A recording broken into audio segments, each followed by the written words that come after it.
What is up, everybody? Welcome to Pub Sports Radio and welcome to the Draftkings Picks and Prediction Show. We are here breaking down UFC 297. We got Sean Strickland going against Dricus Du Plessis. We have the very first pay-per-view card of 2024. We are here with Wheezy, Gordo, and Monk. We'll kick it to you first, Wheezy. Wheezy, are you looking forward to UFC 297? I love this card. I really do. I mean, I think this main event's going to be phenomenal. I'm really looking forward to Mayra Bueno Silva wearing gold around her waist. The return of a Canadian fighter that I just absolutely love watching in Mike Malott. And I mean, like, there's a lot of Canadian fighters that I enjoy watching on this card. I got big bets on this card. I got a lot of takes. I'm ready for these fights to like already happen. I'm like 10 units deep already, and I'm like just getting started. So I'm fired up. Let's do it. There we go. We got Gordo in the building. Gordo, you'll be attending the fights, and yeah, you get a really good card this Saturday to go to. Can you tell I'm excited? You know, am I wearing enough? Am I repping Canada enough for you guys? Like, come on, guys. First card back in Toronto since 2018. First card back in Ontario since 2019 as a whole. I'm very happy and pumped to be there, and I'm excited to have it go down. It's a super fun card, and it worked out okay. I am looking forward to a lot of these fights. I do like Weezy, have a ton of action on them, so I'm just pumped for him to go down. Pumped to hear your thoughts for it, and excited to hopefully make some money to go along with it. And last but not least, we got the man behind the train. We got Monk. Monk, what is up? You're looking forward to UFC 297. You know, it was just a regular size train tonight, so I'm on time. At least it wasn't a big train, I tell you that much. Shout out Tom Nolan. Yeah, I'm very much looking forward to UFC 297. I mean, the main event's fire. I agree. Mayra Bueno Silva, I'm looking forward to that. We got a bunch, like Weezy said, a bunch of awesome Canadian fighters that we get to see, a few from the same gym. I think Jasdavicius, Sadi, and Mike Malott. But my personal favorite fight, Movsar, Evloev, and Arnold Allen, guys. I cannot wait for that one, and I can't wait for this card either. How's your favorite fight? Not Malcolm Gordon and Jimmy Flick. What's going on? Yeah, I know. Maybe that's a close second. Close second. Okay. Fair enough. But yeah, we'll break it all down. Before we get into it, if you guys could please do us a favor, leave a like on the video, subscribe here to Pub Sports Radio. We go live every Wednesday, 9 o'clock p.m. Eastern time.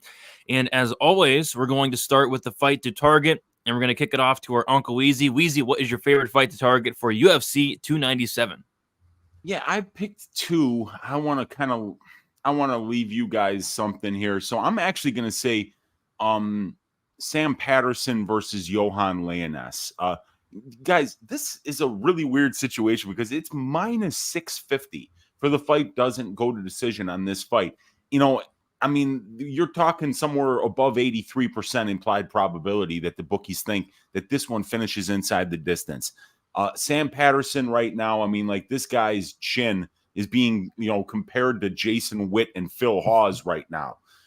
Somebody made me laugh my ass off. I don't know where I saw it in the comments, but somebody said Sam Patterson even keeps his chin too high in his Tapology picture. Yep. So and Leones is a guy that is really front loaded. He is a guy who has a ton of power early in fights, and he's a guy that is known for going out there and getting that early knockout when he does do that. And on the other side, we also know that Leones's cardio is absolutely horrible. And you don't solve that in your 30s. If your cardio is shit when you're 25, guess what it's going to be when you're 33? It's going to be shit if you didn't know the answer to that question. So Sam Patterson is a guy that you can count on to push a pace for the full 15 minutes. And if you don't get that guy out of there early, he can be hell unleashed in round number 3. So whether it's a volume-based ass shaving on the Sam Patterson side at less than 8,100 in the third round, or an early knockout for Leones, I think it's a good fight to target either side of. Yep, I can't wait for that fight. Minus 650 for the fight doesn't go. I think we do get violence there. I forgot to shout out the chat. We got Uncle Weezy, first one in the building. What is up, Uncle Weezy? I'm out of here. We got Plays and Fade Sports in the building as well. What is up? We got Yes Freak, Victor De Jesus, Iceland Farts. We got I Am the True Walrus, and we have 2N as well, and we got Burner as well. What is up, everybody? Thank you for hanging out. I'm gonna go with the easy one here. I'm going with the main event: Sean Strickland, Dricus Du Plessis. The fight doesn't go around minus 275 to minus 300, and yeah, I mean this is a Dricus Du Plessis fight. It's a fight that is must target in my opinion at these salaries, especially. We got Sean Strickland 8,200. We got Dricus Du Plessis 8,000. I think somebody's getting served here. 21 out of 22 Dricus fights have finished inside the distance. I see this fight being a car crash where, Dricus potentially finds the finish early, and if not, I think Sean Strickland starts to pressure and break this guy down and finish him late with a ton of volume along the way. So I think the winner scores very well, and it's really hard to get away from the main event at these salaries of 8,200 and 8,000. So another fight I do love in this mid-range, as well as that Patterson fight too. Monk, what is your favorite fight to target for UFC 297? Yeah, I thought I was taking the obvious one. You already said it. It's Malcolm Gordon and Jimmy the Brick Flick. One of these guys is going to sleep, and it's going to happen. I mean, early. Like these guys. I mean, it's been memed about all week. Gordon's up to like a minus probably 240 at this point as the show is happening. I mean, it's honestly like minus 230, I think, or it was 205 last I saw. That was a couple hours ago, and I know it's gone up since 220. 220. So yeah, there we go. It's insane. So all of Twitter is there's no possible way you can bet Gordon. There's no possible way you can bet Flick, which I totally get both sides of that. One of these guys is going to land the other one on the optimal lineup, in my opinion. And just like the main event, these salaries are way too low to pat 83 and 7,900. And I mean, I'm expecting a early second round finish from one of these guys. Their total, out of 6 fights since 2021, 5 of them have ended in finishes. 3 of those have ended in the first round, and 5 times either them or their opponents, mostly their opponents, have ended up on the optimal lineup. So these guys just put people on the optimal, and once in a while they get lucky and land on it as well. So give me the first fight of the night. It's going to be ugly violence. It's going to be like the opposite of John Wick. You know what I mean? It's not going to be very pretty. Yeah, I cannot wait for that first fight of the card. And yeah, this mid-range is kind of stacked. I love those 3 fights. I'm going to have a ton of all 3 of them. Gordo, which fight are you going to target the heaviest this week? Yeah, man. Well, I've already said it a couple times. I'm flying back. I'm back home for 32 hours. I say hi to my mom. I say hi to my dad, who is going with me to the fights. The guy who introduced me to MMA, and together we watched the greatest fight of all time happen before us to start the night: Jimmy Flick versus Malcolm Gordon. There's nothing better. There's nothing more I could ask for, and I'm pumped to watch that fight go down. Excited to hear it. But you talked about that one already. Let me give you another fight to target here: Surrey City versus Raymond Tavares. That is one I'm absolutely targeting on DraftKings. Not only did it end in a first-round knockout last time for Surrey City, but I do think this fight has other ways to score very well. City himself is a very, very talented grappler. Not only does he have that, but he has cardio and durability to go all 3 rounds versus a guy in Tavares who we saw is very, very explosive early on. I think the path to victory for Tavares is going to be early striking success. And if he cannot realize that, City will take over with takedowns, cardio, and finish upset as the fight goes on. It's around minus 240 not to go the distance. And I do think this is a fight that ends a lot of the time with the winner scoring well. Sounds good to me. So 4 solid fights there. I think all 4 of them have a good chance to finish inside the distance as well. Move on to the fight to fade. We'll start with you, Monk. Which fight are you fading for UFC 297? Yeah, there wasn't much. I only have 2 typed out, and I'm not even happy with it. I don't think you can honestly fade. I think you're taking your chances if you're fading, more than one of these fights, maybe 2 of them. I'm going to roll the dice with fading the co-main event. Mayra Bueno Silva, Raquel Pennington. If Silva, I'm expecting Silva to probably get a finish. Where did my numbers go? But I don't know how she's gonna score very well in said finish. What's her salary? 8,600 does help a lot. She could honestly be way more expensive than this, so I'm kind of arguing against myself. But she only put up 80 against Holly Holm. She finished her in the very first minute of the second round. Submission, only scored 80. She did put up 108 against Lena Landsberg, who was probably 41 years old, maybe older at the time. Egger, she put up 91, and Wu Yanan only 66. So I'm just I would play her in cash. I'm just not certain how she's going to score for GPPs. Even at that lower mid-range or average mid-range salary of 8,600. So I do think there could be a little bit of something there, but her DraftKings points per win over her last 5 is just 86.74. And you're only getting 10x at that point. You're going to need a lot more than that on this Jimmy Flick Malcolm Gordon card. So yeah, I'm going to slight fade on Silva Pennington. I didn't talk about Pennington, but I don't think she's going to win, so I don't think I need to. Fair enough. Gordo, which fight are you fading this week? There you go, with authority. I like that. For me, it's again another one that's tough to fade. I think you can make a case for every matchup, but one of the matchups that I actually have the least amount of ownership of that I wasn't expecting is Jillian Robertson versus Polyana Viana. I think at 9.1K, you have someone in Jillian Robertson who, although has a path, is limited to the people around her. She is someone who is going to have takedown upside, who is going to have the ability to go out there and potentially win a decision or have some violence, but she scores no more than 100 points or 95 typically in these wins. And when you're going out there and you're facing someone who is as competent on the ground as Viana, and you're in the same price range as Mike Malott or Surrey City or Jasmine Jasdavicius, I think she has a tougher path to the optimal at her price tag than the people around her. And for that reason, it's really hard for me to go out there and think she's going to score 120 points, because truthfully, she could just get a lay and pray decision and have the ability to not make optimal because of that. Viana, on the other side of things, I guess does have some optimal upside with some high score with their path to victory, but I don't see it happening too often. Out of all the fights in the card, this is what I'm getting to least often. All right, and Weezy, which fight are you fading for this week? Yeah, I'm with Monk here about Silva versus Pennington, and I mean, look, like I said, it's not something that you want to really just like leave off your lineup. You don't leave 5-round fights off your lineup, but if you look at the fighters that are around Mayra Bueno Silva in particular, they're just, even with 3-round fights, I'd rather have Mike Malott, because I know that a first-round submission could come. I know that a knockdown could come. Raquel Pennington has 4 hours of UFC cage time, and she averages 2.68 points per minute, and she allows 2.64.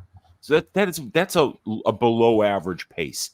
Mayra Bueno Silva scores 2.29 points per minute and allows 3.72. So her defense is bad, but like, I don't think, she's going to, I don't think Raquel's taking her down. That would just be dumb. So I think that they're kind of like going to be in the clinch, not landing a lot of strikes.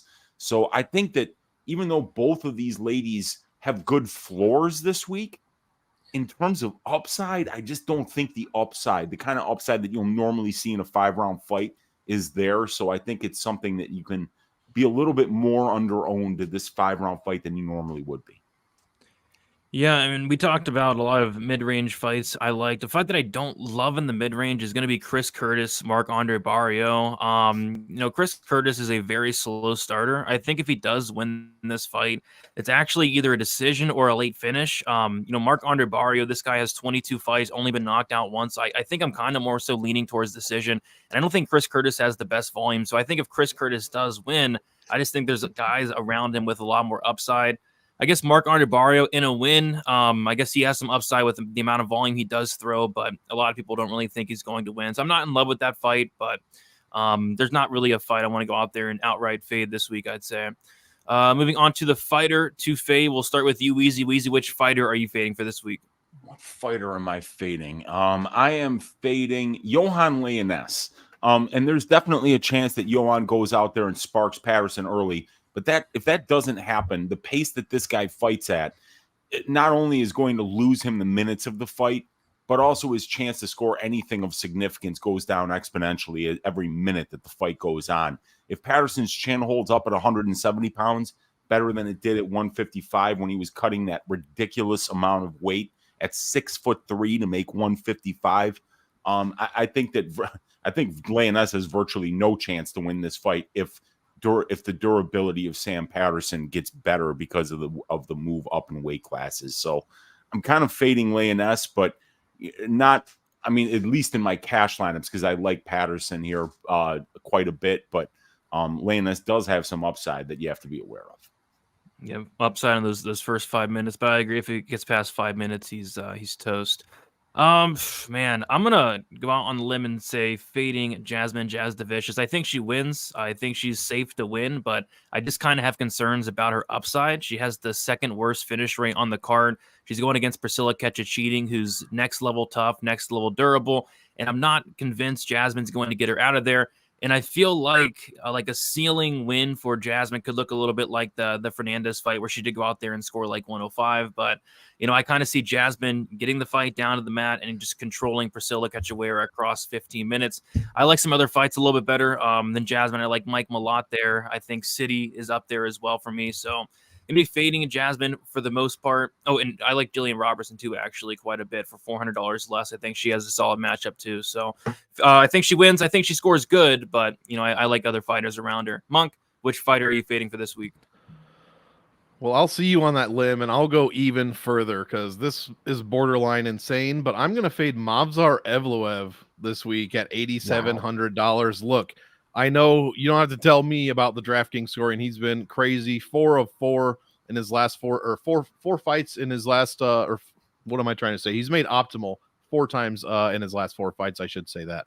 But Arnold Allen, I mean, neither of these guys has fought a guy that's like the other one. Movsar in his last 5, Mike Grundy, Nick Lentz, Dawodu, Ige, and Lopez. None of those guys have the striking pedigree that Arnold Allen has, in my opinion. And almost all of those guys had moments with Movsar Evloev, including Diego Lopez, including Hakeem Dawodu, who, at least kind of made Evloev think there when he got hit a couple of times. Allen's got really good takedown defense. I'm going to talk probably a couple more times about this fight, and I don't have to tell you, Allen's looked fantastic. His DraftKings numbers, not so much outside of that Dan Hooker fight. In fact, one of the lowest scorers in the entire division, probably the entire UFC, until, now he's on a card with Johan Linace, world famed lowest DK point score in a win with 39. So at least Allen's got that on him, but I like Allen in this fight, and I don't think Movsar is going to look like he has looked in any of the past 3, 4, even 5 fights. He only put up 66 against Grundy before 92 against Lentz, and then went off on his 130 point crusade against these last 3 guys. But I just don't think he's going to be able to get it done, get that game done against Arnold Allen. And I think Allen is going to be capable of having several more moments than Diego Lopez, than Hakeem Dawodu in this fight. So, at 8,700, I'm going to be fading my guy, Movsar Evloev here. Fading your own guy. Fading my own guy. I think Allen takes that this weekend. There we go. Gordo, which fighter are you fading this week? Monk, you're not going to like my prize picks later. I'll tell you that. That's for sure. I was finding it really difficult finding a favorite to outright fade. So I'm going to cheat a little bit. And instead of fading a favorite, I'm going to fade a Canadian because that might as well just take away the purple. Why am I wearing this jersey anyways? But I'll be fading Marc-André Barriault this week. I completely understand there's a path where he's able to go out there and reach the optimal lineup, but I think that his path to victory typically relies on him out cardioing his opponents and breaking them down the stretch, and I don't see him able to go out there and do that against someone in Curtis who has been so tough and has had such good cardio. And I think when it comes down to a matchup of wills for 15 minutes, the better technical striker and the better counter striker is Curtis. So with that being said, without much grappling equity, without much finish equity, I don't see Marc-André Barriault reaching the optimal lineup at his price tag, and I don't think he's going to be one who's been getting into my lineup very often.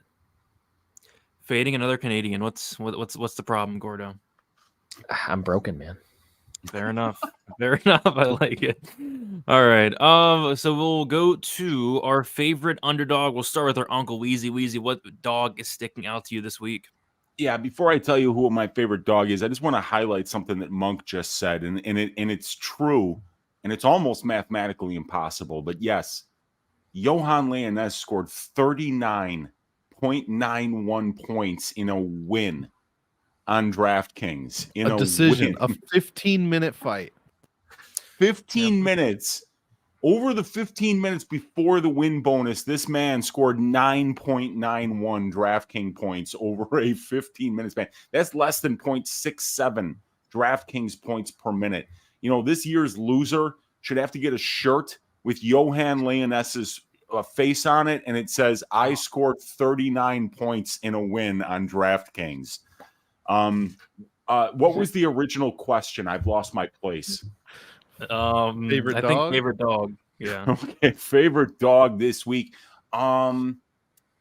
Okay, I've got 2 here, and I know that one of them is going to probably be more popular than the other. One of you is definitely saying the other guy, so I'll take the less said guy. It'll be Sam Patterson for me this week. Like I said, I do think that the chance that Sam's durable, if I were to tell you guys that, hey, Patterson is going to be more durable, not having to cut that extra 15 pounds, what would you line this fight at? And you can never really predict chins. You know, sometimes people are like, oh, this guy's chinny, and then they go out there and they absorb a whole ton of shots that you didn't think they could absorb. If that were to happen, I mean, can you come up with ways that Leoness is going to beat this guy? Probably not. So I'm just saying that maybe Leoness doesn't land a big shot, because he's only done it. Actually, he hasn't landed a big shot yet in the UFC. He hasn't finished a fight with a big strike yet in the UFC. He did win a fight while scoring 9.97 DraftKings points over 15 minutes, but that's his only UFC win. So I think Sam Patterson, a guy with a ton of cardio, a guy with really good output, a guy who's a good scrambler and good wrestler, but most importantly, it's the output and the lack of cardio from Leoness. I think there's a lot of upside here at his current price of 7,800. Yep, for sure. I mean, with Lioness, you got to worry about the power, but will he even throw anything is the question nowadays with that guy. I mean, I don't know. But Monk, who is your favorite dog for this week? Yeah, I'll keep mine quick because, and it's a spoiler alert, the only dog, I only have one dog in my lineup this week, and it's Arnold Allen. And I just talked about why I didn't, I was fading Evloev, so I'll keep it short here. Allen, I think Lentz, the last time someone attempted a takedown on Allen, which I'm sure will come up later, was Nick Lentz, who attempted 12. He didn't get any of them. I think Grundy attempted 9. He didn't get any of them.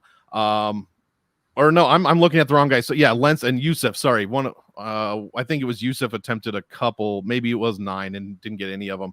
Either way, Hooker didn't attempt any, Calvin didn't attempt any, and Holloway obviously didn't attempt any. So I know there's a huge kind of question mark there, but at the price tag and what we know of Arnold Allen's striking and his overall ability, I just really love. This is my favorite dog spot on the entire card. It's really not even close. So give me Arnold Allen at $7,500. I think this is a fantastic spot. Even if I'm not expecting him to score 100 or even 90 points, but if he could get in the 80s, maybe a little bit above his average, I think we'll be all right at 7,500. And I know a lot of people are going to be on Evloev this league for sure, especially since Allen lost to Holloway back in April. So it's been almost 9 months since he fought last, and it was an L. Yep, for sure. Evloev is a very popular play this week, I think. We got Kyle Marley in the building. What is up, Kyle? Best of luck to you this weekend. Gordo, who is your favorite dog for this card? Yeah, it's going to be kind of cheating here because it's the most expensive one, but you got to talk about Dricus Du Plessis. I mean, in this card like this, although not necessarily my 100% pick to win, his path to victory score is better than all the other underdogs combined, I think here. He has the ability to go out there and get a first-round win, a second-round win with a ton of power he has. When we've seen Strickland lose, it has often been early on, and I think that that's going to be the major path to victory. There's no doubt about it that Dricus is powerful, and he's got the ability to go out there and throw with fight any intention early. A win condition for Dricus scores very, very well. And I think that although that this is a very, very closely contested fight, the guy with better DraftKings upside and the guy who is a pretty good underdog this week is going to be the South African. Yep, it was between Dricus for me and then also Jimmy Flick on a little bit of an island this week, but I think Jimmy Flick is live to finish the very durable Malcolm Gordon, who's finished 7 times. I think it's on the table, and I think he's going to be like low owned. Malcolm Gordon minus 220 at 8,300. Like Malcolm Gordon could potentially be one of the top 5 highest owned on the slate, which I never thought I'd see. And don't get me wrong, I'm going to have a ton of Gordon. I'm going to have a ton of this fight, but I do slightly lean the underdog of Flick because for one, he's cheaper, and 2, he's going to be a lot lower owned, I think. But I kind of have a weird feeling this fight's not going to happen. This is some pretty intense line movement. Gordon minus 130, I get it. Gordon minus 220, I just don't get it. I would line like a brown paper bat, a pick 'em against Malcolm Gordon, and he's minus 220. So I think something's up here. I think there's some shenanigans going on behind the scenes. But if this fight does happen, I think Flick's a very live dog. I think anybody's live against Malcolm Gordon. No offense, Gordo, but I think everybody's live against Malcolm Gordon. No offense, though. I get it. All right. So we'll move on to our prize picks section. I will go ahead and kick us off then. I'm going to go with a takedown prop that I do like. I'm going to go with Brad Katona. I'm going to take the more on the takedown, set at 1.5. I think it's set so low because he went out there against Cody Gibson and I think attempted maybe one takedown, but I think Brad Katona gets back to his roots here, and those roots are going to include wrestling, grappling, and a lot of it. Brad Katona is a really smart fighter, incredible fight IQ. He's going to do what it takes to win. And what he needs to do in this fight is get the fight down on the mat. I mean, Garrett Armfield, he has 3 losses, all 3 of which come to either him getting submitted or him getting taken down and controlled. And that's what Brad Katona is very good at. So although he went out there and had a fight of the night type war in his last fight, I'd be shocked if he went in there with the same game plan. He needs to wrestle here if he wants to make this look easy. And if he does go out there and wrestle, I think he smashes this more en route to a decision. I think Brad Katona has, the worst finish rate on the entire card, if I'm not mistaken. So I think this fight does go 15 minutes, and I think Brad Katona does wrestle for those 15 minutes. Give me the more on the 1.5 takedowns. Gordo, what are you liking from a prize picks perspective this week? Yeah, I had that one circled as well. And another one that I mentioned, Monk might not like here. We're actually going with the over for Evloev's fantasy points. He said it was going to be a popular play, and I have to agree. And this is purely just a mathematical thing for me here. If we look at the way that this fight is projected to go, and we look at the overall trends for someone like Evloev, someone who averages 4.74 takedowns for 15 minutes, if he goes out there and lands 5, there's 6 points apiece on prize pick scoring, as well as having the potential win bonus out there. That would be him going way over his normal salaries, his normal projected values. And when we have something like this, where Monk already alluded to the fact that we haven't really seen Allen face a wrestler. Last time we saw Allen face a primary wrestler, although all the way back in 2018, he did allow 6 takedowns in that case here. I do think Evloev is able to go out there, land a bunch of takedowns, have the ability to go out there and exceed his fantasy score. If you prefer just going for the takedown route, it is there as well, but I do think it is something that is viable and a play that I am looking to play on prize picks. All right, Monk, what are you liking from a prize picks perspective? I thought we were about to go head to head. I thought you were for sure going to take the over 4.5 takedowns for Evloev. I'm going under, and here's the actual stat that I was getting tripped up. Let's see. Sadiq Youssef shot 1 takedown. Nick Lentz shot 9. Gilbert Melendez shot 2. So that was 12 total. That's where I'm getting the 12. Before that, it was Mads Burnell, as you just said. 6 landed against Arnold Allen, and then 4 from Makwan Amirkhani in Allen's debut. Guess what? He still won both of those fights. So I love that for for somebody that's just coming into the UFC, having all of that wrestling adversity against him, still coming out with the win, and has not allowed a single takedown since, as I alluded to, Evloev has not fought someone with the striking potential of Arnold Allen. So I like Allen here. I'm going with Allen. I'm looking for the rebound, and I don't think if this was at an even 3 takedowns, I would not do it. But since it's at 3.5, I'm going to go with the under for Evloev. I thought it was 4.5. Is it 3.5? It was 3.5 like 6 hours ago when I looked. Maybe I was reading it wrong. Okay. So unless if it's 4.5, then I'm doubling down on that shit. I could have swore it's a 4. Maybe I read it wrong. Weezy, what are you liking for prize picks this week? Yeah, I was looking at Malcolm Gordon's over for fantasy points. And this is something where I was looking into Uncle Weezy's tits metric on this fight with the fantasy score, because you want to look and see how many winners in flyweight fights scored more than 73.5 points. Because right now we got Malcolm Gordon about 69% implied to win this fight. 80% of flyweights who have won 3-round fights have gotten over that number. And Jimmy Flick's a guy that's like been finished in, I think, 100% of his losses. I don't know. Okay, so almost 100%. So and Gordon's a good finisher too. So yeah, while obviously that submission is live for Flick, early especially, I really do think that if Gordon does win this fight, you're getting a ton of value in that line, because he's almost 70% implied to win the fight, and 80% of flyweights get over that number, and Jimmy Flick has got something like 28% striking defense. It's like throwing, like a rock at the Great Wall of China from 5 feet away. That's how easy it is to hit Jimmy Flick in the face. So I think Gordon is going to get over that number if he wins, probably 95 to 98% of the time, just because his opponent is Jimmy Flick, and we're getting 3 points for every takedown stopped, and Jimmy Flick's wrestling is pretty ass. Yeah, I mean, I think Gordon either scores like 100 or 0. But if he wins, which everybody thinks he's going to, he smokes that number. I don't like it, but I mean, if he wins, it hits easy. So, all right, we'll move on then to our favorite GPP play. We'll stick with you, Weezy. What do you like in this week? GPP, I mean, I think it's Mike Malott is what I wrote down. Yeah, I mean, it's definitely Mike Malott. 100% finish rate. 9 of his 10 wins that are finishes, and that's 100% of his wins, come in the first round. The other one comes in the first minute and 6 seconds of the second round.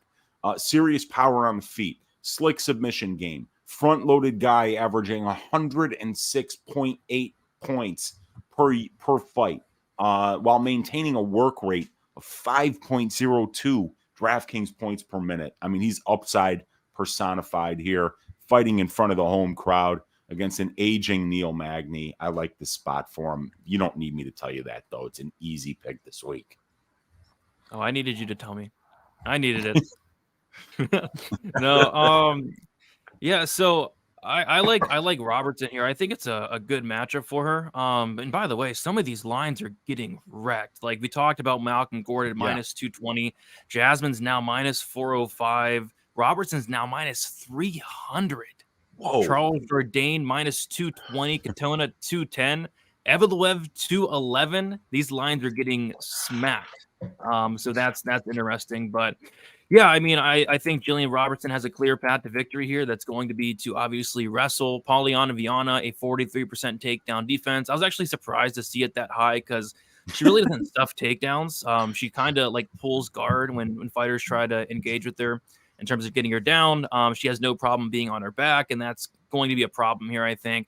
You know, Robertson, I think she can get on top. We've seen Viana sub twice in her career. And yeah, I think Robertson's live for either a decision win outside of if she's able to avoid that armbar or potential submission down the stretch as well. So 9,100, I like it. I think she'll be, a little bit lower owned than, fighters like Malott and stuff like that. So I don't mind her at that price tag. Monk, who are you liking for a GPP play this week? Yeah, I have both of those fighters on my list as well. I'm going to go with, I'll take a shot on the newcomer, Sari Sadi. We already saw this fight happen. It took like a minute or so. I know it was called an early stoppage, but he did score a knockdown, landed 11 strikes, scored like 104 points in that fight.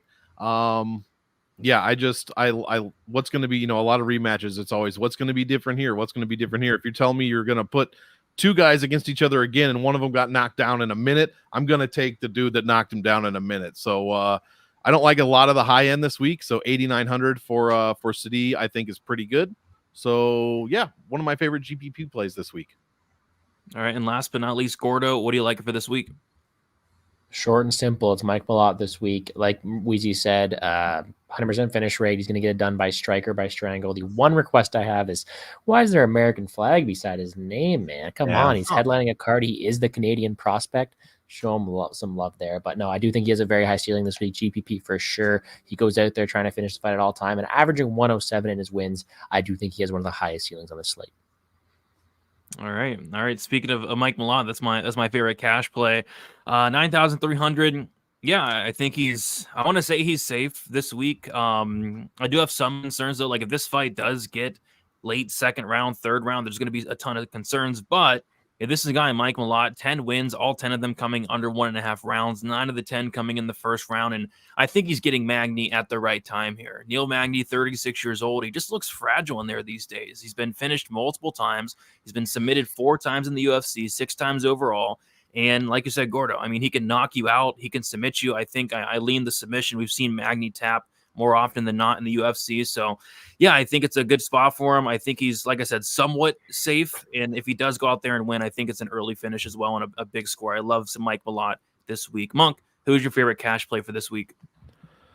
Yeah, I'm going to go with the co-main event, Mayra, Bueno, Silva.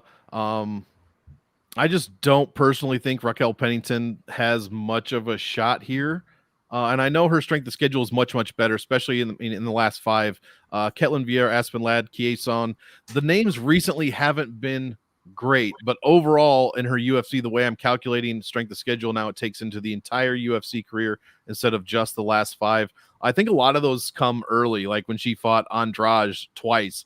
She's fought Holly Holm twice. She fought Amanda Nunes, Misha Tate. So a lot of those have come early. Lately, she is on this win streak, but it's been Marion Renault, Macy Chiasson, Ketlin Vieira, wins like that. They're not quite the names that she's beaten or fought in the past. So I think Silva's on her way up.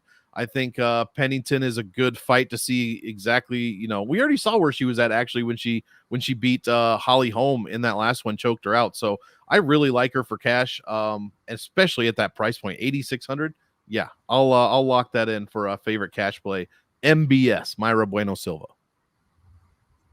All right, Weezy, who are you liking for cash this week? For cash, I have Malcolm Gordon. He's fighting a guy who has 6 losses by knockout, and the biggest weakness in Malcolm Gordon's game is his chin. And Flick has zero career wins by knockout. So Flick's best path is by submission, and Malcolm's a Brazilian Jiu-Jitsu black belt.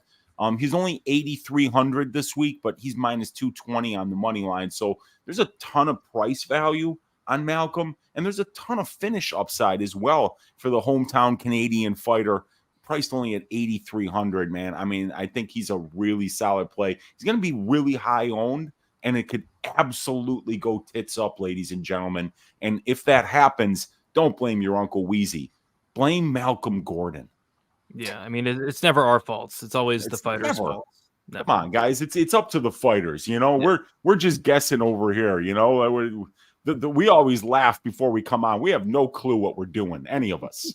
Yeah, like last week I had Waldo by knockout, and he was doing the salsa dance. I mean, that's not. Is it my fault that he was out there doing the salsa dance? No, it's Waldo Cortez Acosta's fault. So, we got to give these fighters some responsibility. His nickname is Salsa Boy, but it's still not your fault. But that is his nickname. I forgot to cap that into my capping the Salsa Boy nick, I guess.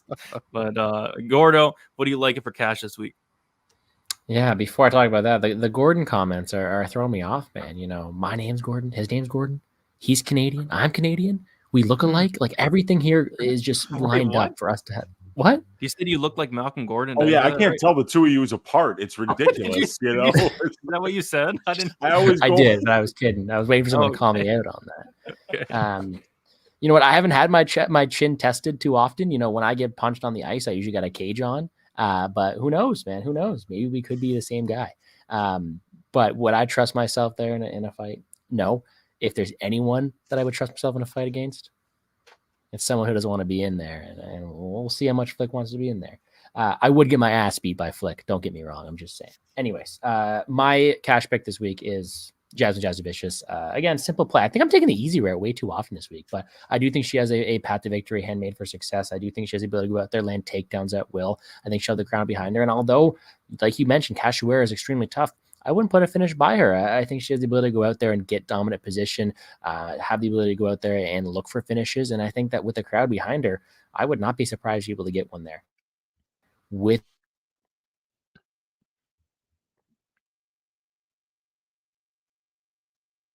this guy cut out or what? With the floor she has with all the take. Gordo. There we go. Malcolm, are you there? Malcolm, did he get knocked out? Gordo, are you there? Did I get knocked out? What happened? I think you might have got knocked out for a second. You're back. Either way, Jasmine, one of the highest floors in the slate. That's what I'm going with the cash. No, I like it. I think she's super in terms of like pure winners. Like if she lost, I'd be quite shocked. All right, let's see if we can find some value here. We're gonna touch on our favorite value play. We'll start with you, Weezy. Who's your favorite value play for 297? Dricus Du Plessis. I mean, let's face it, dude. I mean, this guy wins fights. He finishes. He's got a ton of power, and he's on all the steroids. I mean, I don't know who his doctor is, but like, dude, I was watching that Tavares fight, and it was actually kind of funny because I think he attempted something like 300 strikes. The guy's completely bricked up with muscle. His mouth is wide open 2.5 minutes into the fight. And in that third round, He attempts something like 80 strikes. He never stops moving forward. He's throwing 4 and 5 punch combinations while running straight at Brad Tavares. He never gets tired. It's so weird. He looks tired, but he never stops throwing. And I just think that at some point, there's such a big power differential here between Strickland and Du Plessis that getting him at the cheaper price, knowing that there's all that finish upside, and also knowing that Sean Strickland is a guy who's, not really starching hose out there in the first round for the most part, unless you're Abus Magomedov and you just probably didn't belong to be there in the first place. So I really do think that Du Plessis at 8,000 could give you 4 or 5 rounds, even in a loss, and maybe even rack up 80 or 90 points. This guy scores a ton of DraftKings points per minute, super high volume, attempts takedowns, and has power. So, I think he's a really good, cheap option this week that could potentially give you 5 rounds. Yeah, I'm going with somebody I think is going to be a little bit under the radar, and it's somebody I really do like personally. That's going to be Ramon Tavares, 7,300. We go back and watch their first fight. There wasn't a ton to look at, but it was very competitive up until the knockdown. And by the way, that was one of the worst stoppages I've ever seen, where City dropped him and the refs stopped it instantly. Hence why they're running it back here. But no, Tavares has a ton of power for the bantamweight division. I don't like the fact that City's never been knocked out, but yeah, Tavares and him are going to probably be striking for 50 minutes. I think it's going to look a lot closer than these salaries do indicate, as long as Tavares's chin does hold up. So I don't mind Tavares, 7,300. I hate this bottom range. There's not a ton sticking out. So he's the one guy, though, with about a 90% finish rate, a ton of power. I think he's going to be low owned. I don't hate this week. Gordo, who are you liking from what the heck were we talking about? A value play. And value is the word I need to hear, because I need to talk myself into this as a value play, because I know it is a hindsight value play, although I don't want to play it. But I am going to talk about it anyways. For me, it's Raquel Pennington, 7.6. You do have someone who's in a 5-round event here. You have someone who does have some decent volume and who should be the more proactive striker of the two here. I think she's someone who has maybe not the highest ceiling in the world. And again, I'm not picking her to win this fight. When it comes down to looking at all the underdogs, who is one of the fighters with the highest floors and who also has more opportunities to go out there and get points, Pennington has 25 minutes to work. She has over there the opportunity to go out there and win a championship. She will have a lot of opportunities to go out there and score DraftKings points, and I do think she wins the fight more often than the people around her, such as a Barriault or an Armfield or a Tavares. And I do think she's a safer play who could look hindsight value in a win. And last but not least, Monk, who are you liking for some value this week? You guys hit a bunch on the head. Obviously, Malcolm Gordon's on my list. I already talked about Arnold Allen. It would be a disservice to keep doing that. Let's go with the B side of Wheezy's pick, Sean Strickland at 8,200. Wheezy's right. He is not out here knocking hose out at all. But he has been scoring decently. The Imavov fight, 117 over 5 rounds. Adesanya, he obviously 6,500. He put up 95 points there. I think he put up 144 against Uriah Hall. I think that was a 5-round fight. So it has happened before. He's somewhat consistent-ish with some decent scores here. And the only reason I can even make the argument for value is because of his very low price tag at $8,200 this week. There is a path where Dricus comes out, starches this dude. Maybe he doesn't get as tired. Maybe he did have the miracle nose surgery. Maybe he is on all the drugs. But there's also a path in which Sean Strickland, we see Du Plessis tire out. There's a path where Sean Strickland just doesn't, and a tide turns at some point in the second, third, maybe even early 4th round. And if this goes all 5, I would be kind of surprised if Dricus won a decision. So give me Sean Strickland at the lowest favorite salary of 8,200 for some decent value and a win. What fight did he have that nose surgery? Because I think it was before the Brunson fight, and he was breathing through his mouth 2 minutes in. Thought it was between. No, you have to be right. No, wasn't it after that?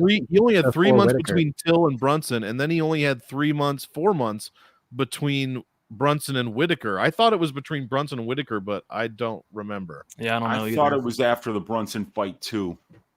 I thought it was before Whitaker, because everyone was like, "Oh, he got this brand new nose surgery, he's beating Whitaker," and I'm like, "There's no way he's beating Whitaker." The nose. No way he's beating Whitaker, dude. That's for sure. I was wrong. Insane. That was a great win. I wasn't sold on Dricus up until then, but now I'm definitely sold. That was an incredible win, Robert Whitaker. All right, last but not least, we'll go to our dart throw, and we'll start with you, Uncle Weezy. Who you liking for a dart throw this week? I think a decent dart throw this week is somebody that people aren't really talking about, and it's Garrett Armfield. First off, Katona has nearly zero finishing equity, so you're probably going to get 15 minutes out of Garrett Armfield. Next, Katona's pretty hittable. His distance striking defense in the UFC is 55%. That's pretty far below average. And Armfield stays really busy at range, attempting almost 18 distance strikes per minute in a small sample size, albeit. All that at that kind of pace against a pocket boxer like Katona, I could see Armfield landing a ton of strikes. And this kid has power too. I think he's a pretty high floor, affordable option to punt with this week. And it's on the Katona side, there's a lot of things to like about Katona on paper, right? He's fought the better brand competition. He's way more experienced. He's very well-rounded and he's got excellent fight IQ. But he doesn't finish fights. And guys, his takedowns aren't very good. He gets his takedowns at like 21% in the UFC. And even when you watch the regional scene footage, he's not that active with it. And when he takes people down, they get right back up. So I kind of feel like Armfield, not only on the money line, could be a decent little value this week, because even when Brad Katona wins fights, it's like they had to wake the judges up to put their scorecards in some of the time. He does not put a stamp on fights, and I don't really think he's the kind of fighter that you want to lay minus 200 on, somebody with almost no finishing equity. So I really do feel like Garrett could have some nice little upside here at 7,400 this week. Yeah, I'm going with somebody I don't really think anybody's talking about, but it's hard to ignore somebody with a 100% finish rate completely, and nobody's going to have her. Polyana Viana, 7,100.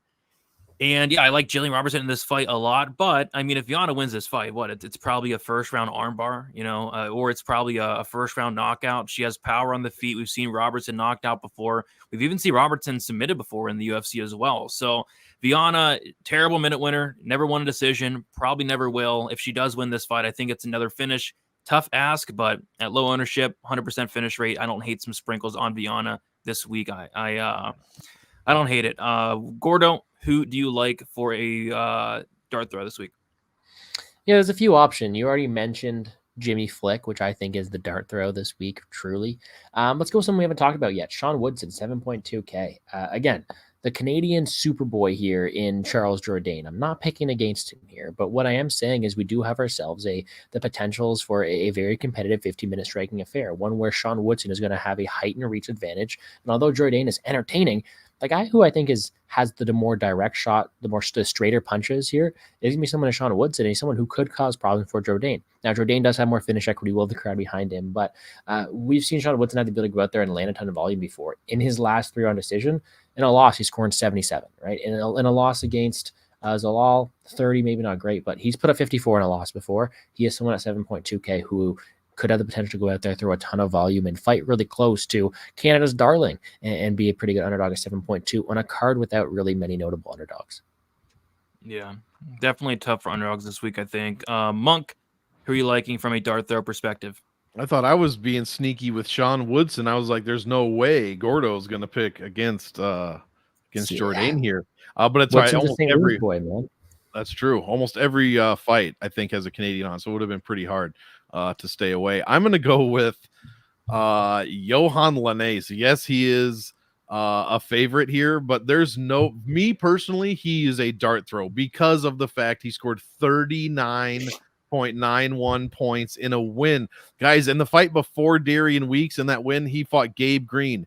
He scored 39.51 points in that loss, almost outscoring his soon-to-be win against Darian Weeks. And the ironic part is, if you add his two scores and losses together, Mike Malott and Gabe Green, and then put that against his one win, they're exactly the same number, 39.91 points. We've got a real conspiracy on our hands, and that leads to believe me that Sam Patterson's going to keep his chin up. So give me Johan Lanez to knock this dude out in like a minute, because that's the only way he's going to score anything at all and therefore a very big dart throw for me, even though he is a favorite salary. All right, fair enough, Monk. All right, so what we're going to do now is we're going to go over our lineups from last week. I do appreciate you all hanging out. If you guys have not already, be sure to smash the like button and then also subscribe here to Pub Sports Radio. I will get to some questions in a second. I will star them right now. If you guys have any questions and you haven't typed them in, be sure to type them in. But going to go to the results of last week, and I think Gordo said it in our DMs. There was some ring rust, which is expected. We were off for about a month, and in ring rust indeed. And of course my internet's not going to work. It's loading. It's still loading. Spectrum. I mean, it's like $100 a month. What's going on? All right, there we go. So in fourth place we have Gordo, Mogman Ankalaev 95, Tom Nolan 4, Ricky Simone 34, Phil Haas 5, Parsons 114, Gaston Bolaños 11, scoring 266.05. Third place myself, Gene Silva 115, Tom Nolan 4, Ricky Simone 34, Jim Miller 97, Taylor Lapalus 16, Gaston Bolaños 11, scoring 279.67. Second place, Weezy, Gene Silva 115, Waldo Cortez Acosta 49.8. Wow. Ricky Simone 34, Preston Parsons 114, Felipe Bunis 35, Johnny Walker 10, scoring 359.08. And then in first place is Monk, Mogman Ankalaev 95, Basharat 86, Ricky Simone 34, Phil Haas 5, Preston Parsons 114, Felipe Bunis 35, scoring 371.93. What a terrible! I don't think it could have been any worse last week. I mean, that was it's bad. But yeah, congrats, Monk, first place. Yeah. You guys laughed at Waldo Cortez Acosta scoring only 49.8 points. That's 10 points more than Johan Lene scored in his one win. I can't ever stop. So that's the funniest stat ever. But yeah, this is bittersweet. As we were talking before the show, I think I've won week 1 and possibly week 2 in the first 2 of each of the past 3 years. And I've finished not so. It's been a very steep and a very steep grade downhill ever since then. So hopefully I can shake that off. But yeah, it was an interesting week last week. A lot of high scores that we kind of all danced around not so eloquently. Yeah, it was a weird week last week, but back to normal here in Canada. You got to think. All right, we'll do our lineups for this week. We will start with our Uncle Weezy. Weezy, do you have your lineup for 297? Let me look here. Shit, I don't. Okay. Yeah, move on. Okay, I got it. It's just I got to get it up. Gordo, do you have your lineup for 297? I do. This might change, though, because, man, it's a tough struggle for underdogs this week. But up top, we do have ourselves Mike Malott. We have Surrey City. We have Movsar Evloev. We are taking Du Plessis for his upside in the main event. We are taking Sam Chin High Patterson. And down low for value against the Canadian legend himself, we're taking Sean Woodson for some value, just hoping it goes to decision. All right. Monk, what do you got for this week? Quickly should mention Gordo was the only one to get his prize picks correct last week. Well, mine got canceled. Yeah, so did mine, actually. Well, yeah, and then you forced me to make another pick. Put in the second one. So I mean, you know what I mean. You're all grown adults. You could have said, guys. It's okay. No, I'm not. I'm not a grown adult. Are you kidding me? Sorry, I'm in dad mode. Sometimes I gotta throw it down. Siri City, Mayra Bueno Silva, Chris Curtis, Malcolm Gordon, Sean Strickland, and Arnold Allen, my one underdog this week.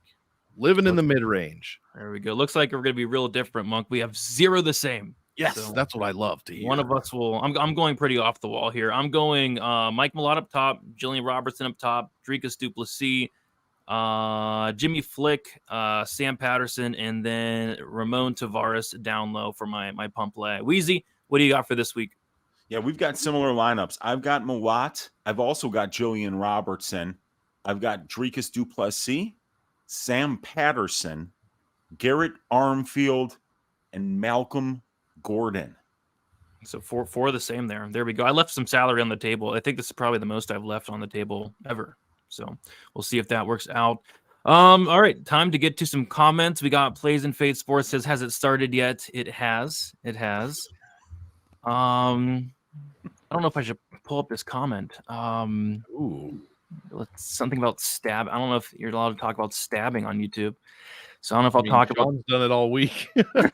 Oh, And worse. you are. I'm like, how often do I talk about everybody that I want to stab on my own channel? I mean, it's like usually half of just the tip every You believe week. they showed him buying a knife after he said they put that shit on embedded, bro. They put it embedded. What the Did they take it fuck? off yet, or did they leave it on? I didn't see it yet. It's still on because I watched It it was like an on this hour ago. morning. So it's stabbing is allowed on YouTube. Okay, so that's good to know. But we'll move on. Let's see. Okay, favorite fighter to get a submission this week. I'll let you kick it off, Weezy. If you had to pick one, just one, which fighter is getting a sub this week? Off the top of my head, I'm going with Mayra Bueno Silva.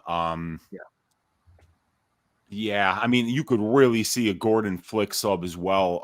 But yeah, I'm gonna go with I mean, it's Mayra Bueno Silva.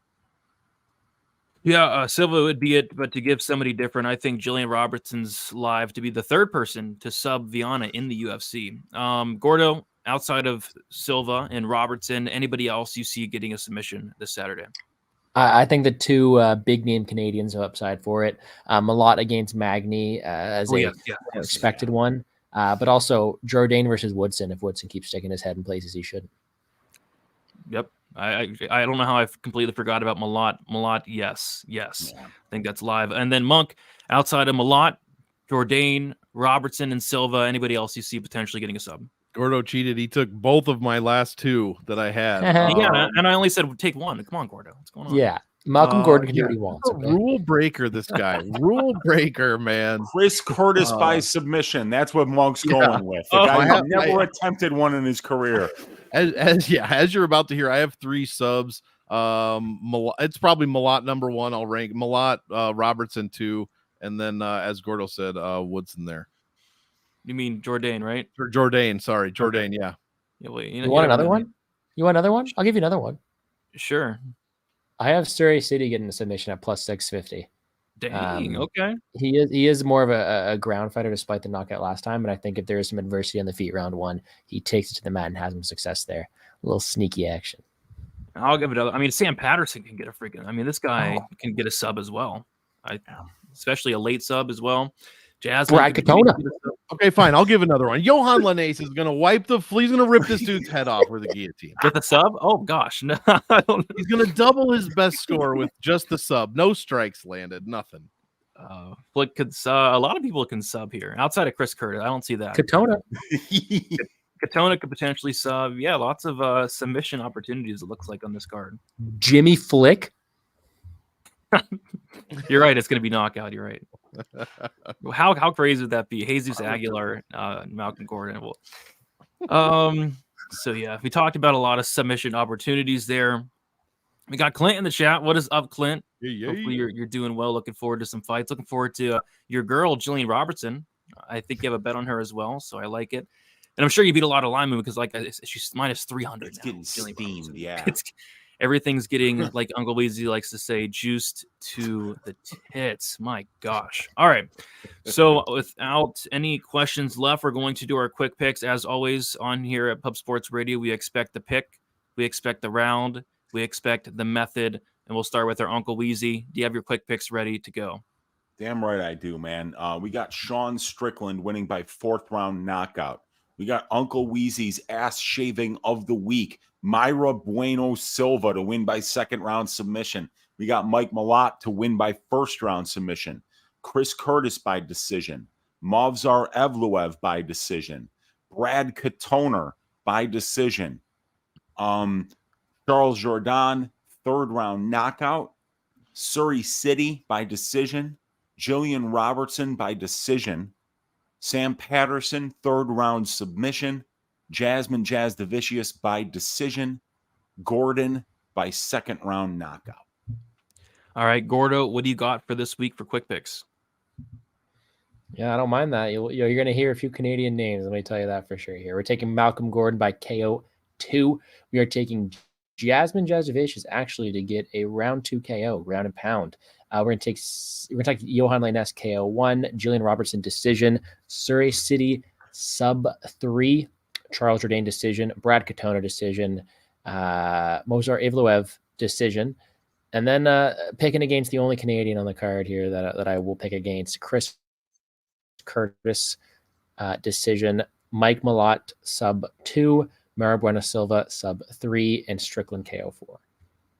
So are we going top to bottom or bottom to top? I'm confused. Malcolm Gordon does what he top wants. to bottom because I look at Tapology, but you guys tend to go bottom up. Okay. I'll let Monk decide. Monk, should we go bottom top or top to bottom? I don't know. Well, if it's shower rules, you go top to bottom, right? Okay. Doesn't make sense. You got to start with the top, otherwise you're doing it twice. Okay. So yeah, is that me go or you go? I'll go. I wanted you to decide for me. No. So top to bottom. Give me Dricus KO 1, Silva sub 4, Malott sub 1, Barriault decision, Evloev decision, Katona decision, Jourdain sub 3, Tavares KO 1, Robertson sub 2, Lioness KO 1, Jez the Vicious decision, and Flick sub 1. Monk, what do you got for quick picks this week? I've also got Strickland round 4, Silva decision, Malott round 2 sub, Curtis decision, Allen decision, Katona decision, Jourdain round 2 sub, Sadi round 1 KO, Robertson, I didn't put a round here for some reason. We'll go round 2 sub, Lanace round 2 KO, Jasmine Jasudavicius decision, and Malcolm Gordon round 2 KO. All right, so there you have it. We are about an hour in, going to kick it around. Uncle Weezy, what are your plans for the rest of the week, and any final thoughts on this really good card? Yeah, I love the card. I love the card from a betting perspective and from a matchmaking perspective. You can find me tonight about 53 minutes from right now, Uncle Weezy's YouTube channel, Ask Weezy. Do you got questions that you need answered about UFC 297, any of the fighters, any of the props, any of the metrics? You want to know what the tits metric is for significant strikes on Malcolm Gordon? Guess who's got that answer? Me. So tune in to Ask Weezy tonight, 10 o'clock Central Time. I'll do the greasy four-leg parlay on my YouTube channel on Friday after the weigh-ins. The only thing to do after that, stack cash tickets like flapjacks and bathe in the blood of our vanquished DraftKings enemies. Let's go. Canada, stand up. Let's do it. Stand up. We got Gordo. Enjoy the card, man. It's going to be a fun one. Any final thoughts on it? And then also, what do you got going on for content? Yeah, not much more to say other than enjoy.